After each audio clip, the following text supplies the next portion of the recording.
huku waumini wa dini ya Kiislamu wakiendelea na mfungo wa mwezi mtukufu wa Ramadhani. Idara ya usalama katika eneo la Mombasa na ukanda mzima wa Pwani imetakiwa kuimarisha na kudumisha usalama ili kuhakikisha waumini wanaotekeleza ibada zao kwa utulivu na amani. Wito huo umetolewa huku ikisisitizwa kuwa ushirikiano kati ya vyombo vya usalama na wananchi ni muhimu katika kipindi hiki, hasa wakati wa mikusanyiko ya ibada za usiku na alfajiri. Akizungumza wakati wa kuweka jiwe la msingi la ujenzi wa ofisi ya naibu chifu wa eneo la Mbuyu wa Chapa huko Jomvu, mbunge wa Jomvu Badi Twalib amesema kwa wakati huu waumini wa dini hiyo wameingia kwa swala ya tarawih ambayo huswaliwa usiku na swala ya asubuhi. Hivi sasa mambo ya blackouts tuhakikishe kuwa imeweza kudhibitiwa, kwa sababu watu wanaswali tarawih mpaka usiku kabisa. Alafu vile vile nataka kusema nampongeza Regional Police Commander na vile vile County Commissioner, lakini zaidi hapa kwangu nampongeza mama OCPD wetu, mpigeni makofi na timu yake ambayo iko hapa. Kwa watu wanaswali tarawih, Ramadhani imeanza kutoka sasa, sijapata any incident ya watu kusumbuliwa kwenda baada ya kufanya maombi. Mpigeni tena OCPD wetu makofi kwa kuishi na watu kwa nia nzuri. Kwa hivyo jambo la kwanza ni moto, jambo la pili mambo ya security. Wakati huo Badi ametoa wito kwa idara ya maji kusuluhisha uhaba wa maji unaowakumba wakazi wa eneo hilo. Aidha amesisitiza kwamba hamiliki wala kuendesha biashara yoyote ya maji kinyume na wanavyodai wapinzani wake. Leo nimesema kule Bangladesh, World Bank tukishirikiana na sisi serikali kuu tunaweka pipe ambazo ziko pale. Na area yetu yote iliwekwa pipe za green. Ni kweli ama si kweli? Kweli mheshimiwa. Lakini mpaka saa hizi hatuna source of water. Tuna shida ya maneno ya maji. Mimi nasema kwa vitengo vya habari vilivyoko hapa, wanahusika na maneno ya maji wahakikishe kuwa watu wa sehemu yangu ya Jomvu wataweza kupata maji, waishi kama vile watu wa sehemu nyingine za dunia. Tujipigie makofi juu ya haya. Nasema tena, sina magari ya maji.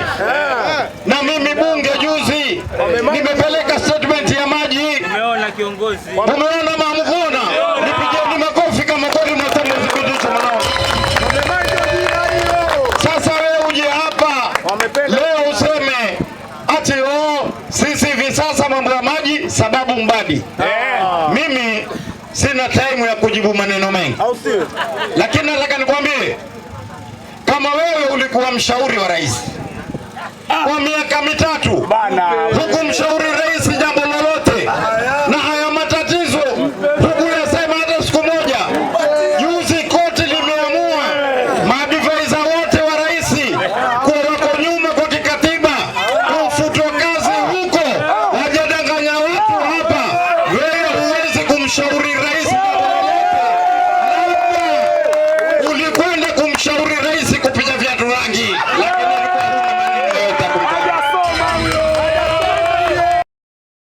kwa upande wake OCPD wa eneo hilo Selin Chirchir amepongeza ujenzi wa ofisi hiyo ya chifu, akisema itarahisisha kazi yake. Nimekuja na Kismat. Si nimekuja na Kismat hapa. Tukaenda tukafungua police post ambayo ilikuwa imekaa hivi kidogo. Naona nimekuja na Kismat na tutaendelea. Hii mwaka ni mpya na tutafanya kazi vizuri sana. Alafu sasa ndio hii tunakuja kufungua kwa chief. Chief akiingia hapo kasi yangu imekuwa rahisi. Tunaelekea election hapa, wenye watakuwa wakileta kashesha hapa. Deputy chief tutapambana naye. Ningeomba sana ule mtu gari ndogo, nimeshika hiyo jina, akuja anione kwa ofisi, tufanye kazi na yeye.